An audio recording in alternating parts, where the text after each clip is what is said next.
Welcome. This is James Corbett of CorbettReport.com. And this is James Evan Pilato of MediaMonarchy.com, and we both welcome you back to The New World Next Week, and this is the 200th episode of The New World Next Week. And in lieu of bells and whistles and special super extravaganza episodes, let's just have a episode 200, America seems to be completely falling apart episode. And we'll begin with the story that we must begin with.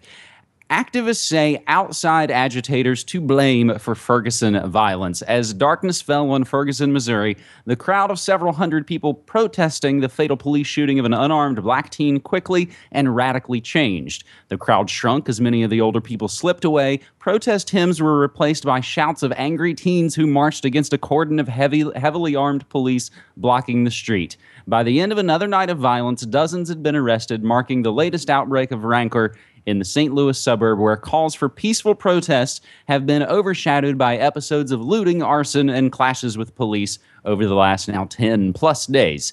Some perpetrators have made no efforts to hide their faces. Others have charged into stores bare-chested with shirts wrapped over their faces and baseball caps pulled over their brows.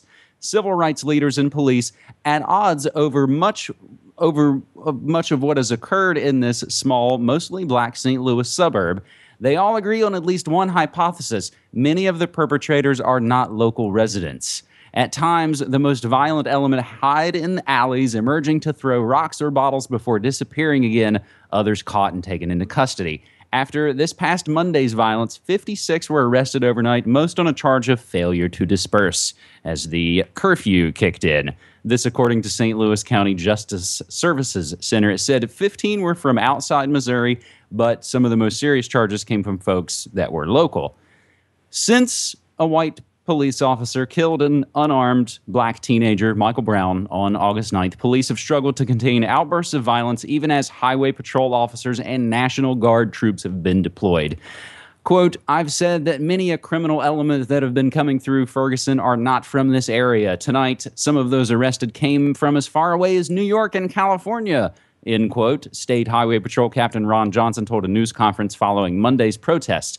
Whoever is behind the violence, local and civil rights leaders seemed unable again to fully control the most violent elements in the crowd. As the Missouri Highway Patrol, which has been put in charge of security on site, rolled out noise cannons intended to drive demonstrators back, a handful of area preachers appealed to the crowd to heed their orders. God told us in the Bible to obey the law of the land, said Elder Jimmy Birchfield of St. Louis City, who had come out in hopes of helping to calm the situation. When we make a mistake and we have to be arrested, we have to be arrested. James, that's a long story to tell, I think, but a very important one. If you followed the work that you and I have been doing in now these 5 years and 200 episodes of New World Next Week, and our own episodes now stretching back nearly 10 years we've been doing this kind of work, this story contains every element of everything we've ever tried to kind of sound the warning about, James, from sound cannons to preachers telling people to give up. This is frightening.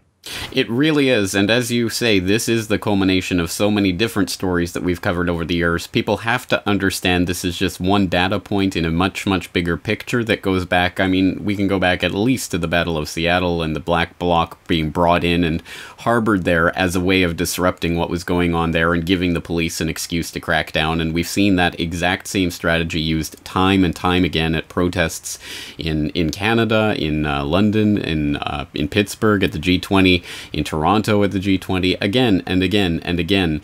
These outside protesters in masks and black uniforms come in and perpetrate some violence, and suddenly they're gone, and all of a sudden the police have the big excuse to crack down. And the worst part about this is that it continues to be an effective strategy. And I think the strategy here that the social engineers are clearly trying for with Ferguson is to roll out the police state, the militarized police state, in a way that the public will not only accept accept it, but actually clamor for it, embrace it, willingly, lovingly take it in their arms and swaddle it. And that's exactly, unfortunately, what's happening with a large section of the population, that this wedge that's being driven down between the people and trying to put the people at each other's throats is unfortunately being effective. I'm sure we've all seen it in the comment sections of various stories talking about what's happening in Ferguson. Oh, well, it's the looters' fault, and, you know, it's all their fault, and it's a good thing this is happening. Trust me, I guarantee you it is not a good thing that the militarized police state is being rolled out. These are the people, the combat troops that are being deployed on the streets of the United States right now, who will be the ones to take you away to the FEMA camps when and if that day comes. And you will be regretting being behind this militarized police state when and if that day comes.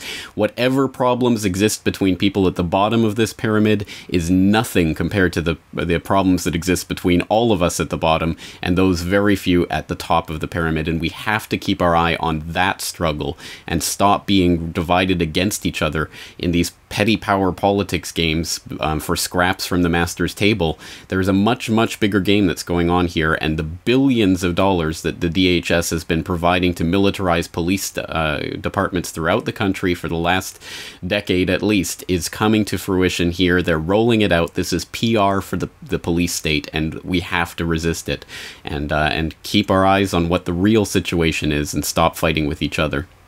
James, it'll be impossible to kind of include a blow-by-blow kind of situation of Ferguson. We'll include related links, but I think if there's any kind of positives to be gleaned out of this, one of them has been pretty much, as you were saying, across the board, mass amounts of folks noticing and asking the question, hey, why did our cops get all this military equipment? I think they're all suddenly realizing what's been going on for a long time, and it's not just this puppet, it's the previous puppet, and it's all of those guys. So we will include those related links. James, let's move now to our second story. Amid the California drought, some call their plans to pump desert water a Ponzi scheme. California has approved water rights agreements for a whopping 5 times as much water as it actually has. This according to a brand new study published in Environmental Research Letters. In fact, the State Water Resources Control Board, which manages the allocation of water rights to various agencies and districts, has been over-promising water rights for the last 100 years. In some cases, there's a tenfold difference between the amount of water allocated and the genuine water flow in the state. Needless to say, this may lead to serious problems if the state's record-breaking droughts continue, or worse, intensify with climate change. That's what the study's 2 authors, Joshua Veers and Theodore Grantham, recommend: a drastic overhaul of the water rights system with improved accuracy and accountability. Quote, given the public's current attention on drought and California water, we now have an unprecedented opportunity for strengthening the water rights system, said Grantham, a U.S. Geological Survey scientist in a UC Davis statement.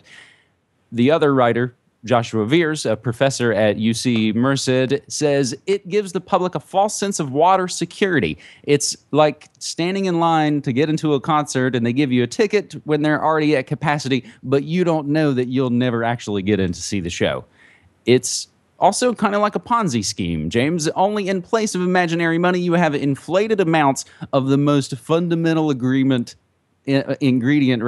for all life on Earth. If people were pissed about losing their investments to Bernie Madoff, they will be justifiably irate over having phony water rights. James, this story comes from Vice's Motherboard blog, and even as I was just covering the story, this is essentially almost the storyline of Chinatown.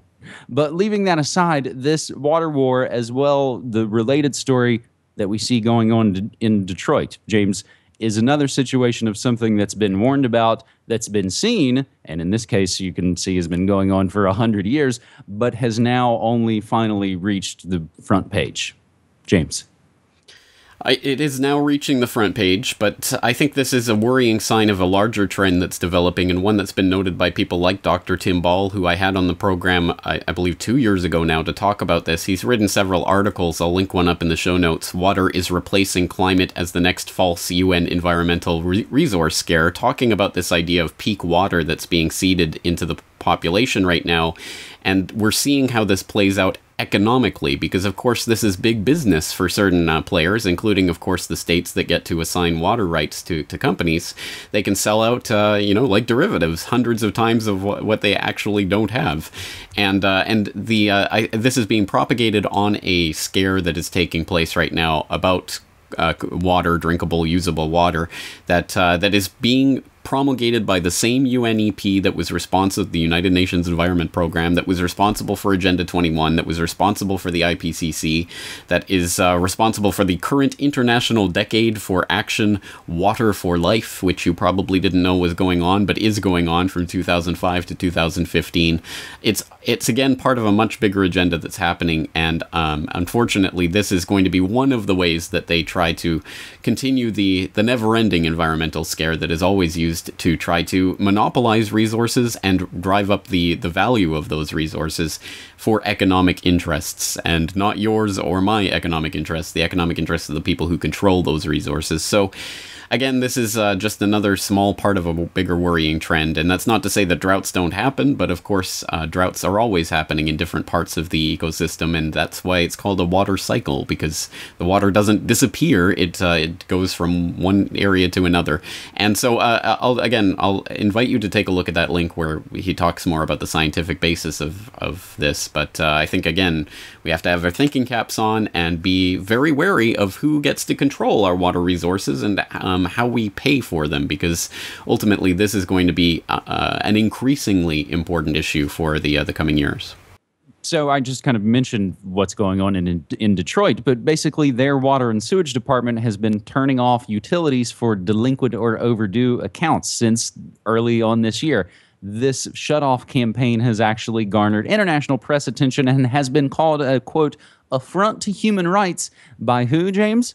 Representatives of the United Nations. So we'll include those UNEP links, which ties in quite well with that. And also, actually, I was just reminded of a situation that played out in Toledo, Ohio, another sort of water scare story. We've seen a lot of these here in Portland, that our most treasured resource actually seems to be the one that's most under attack, whether it's by local officials that want to put fluoride in it or outside multinational corporations like Nestle who want to come and bottle and steal all the water. So having said that, and having referenced Portland, Oregon, where I come to you right now, our third and final story this week was actually suggested over on the Facebook page. Jennifer in Decatur, Alabama, said she'd love to see this story on New World Next Week, and she noted that this headline almost read like a threat. Do not buy list could leave Portland with no options for corporate investment. Portland is moving forward with City Commissioner Steve Novick's plan to stop the city from investing its $940 million portfolio in companies that are ethically challenged. But the group that guides the portfolio warns this do not buy list could leave the city with few corporations left to invest in. Novick drew national media attention in May when the city started implementing his plan to dump its $36 million investment in Wal-Mart bonds.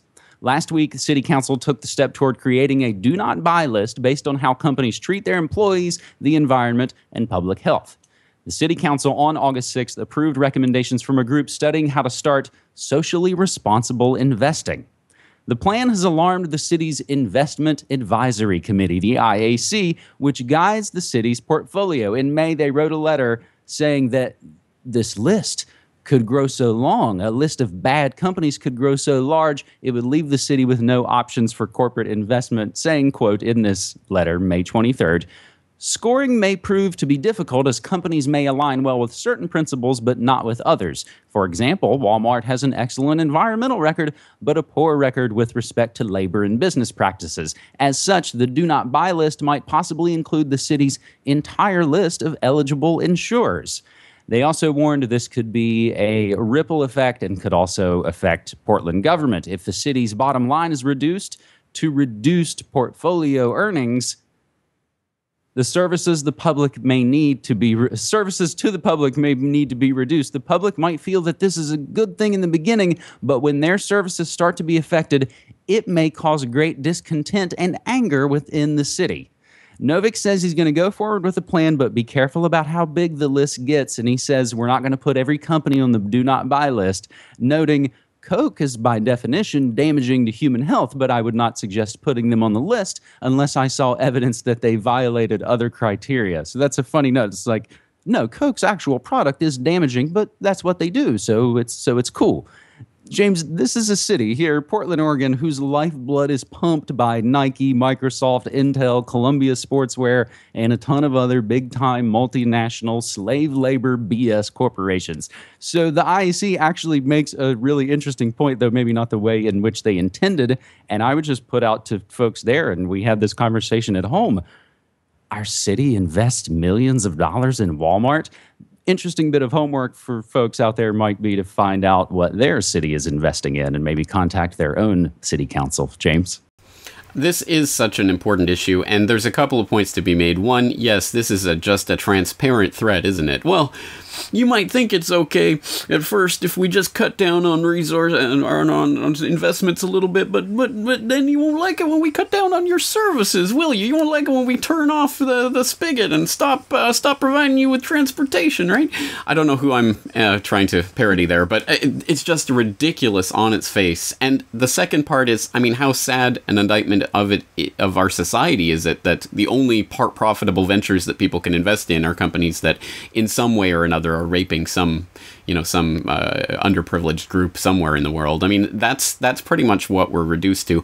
And it's something that I'm constantly brushing up against because I write for the International Forecaster newsletter. I'm on a bunch of programs every week talking about finance and investment and that type of thing.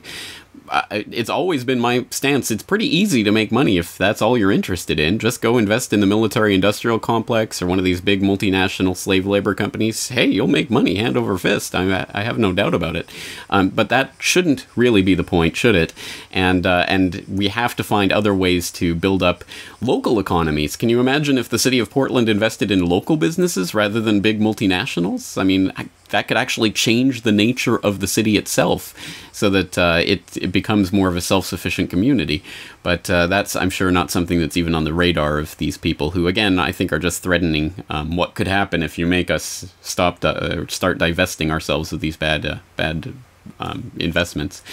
Again, it's just a ridiculous statement. So again, I think you are hitting the nail on the head. I hope everybody out there is looking into what does your community invest in, and what can you do to bring pressure on them about those investments. So, James, I think to wrap up this 200th episode, and again, I don't have the time to thank the folks out there who have made this so worthwhile over the years. And James, of course, it's been my pleasure to work with you for 200 episodes, hopefully 200 plus more. And we'll get back to our regularly scheduled deprogramming very soon. And we thank the folks out there for kind of sticking with us through the summer. We've been off and on hiatuses and vacations and computers breaking and all those things that we all have to deal with in this world. But we'll continue to bring you the news. If you guys as well continue to submit stories to us on Twitter using hashtag New World Next Week, James. I can't believe it's been 5 years and 200 episodes. It's been an incredible ride so far, James. I'm looking forward to 5 more years at least, and hopefully 5 years from now we'll have nothing to talk about because it'll all be good news. So we'll see. We'll see how the world develops. Thank you again for all your time and effort and energy and work, and to everyone out there who's supported this broadcast all the time. Thank you so much for your guys' support as well. Thanks so much. Take care.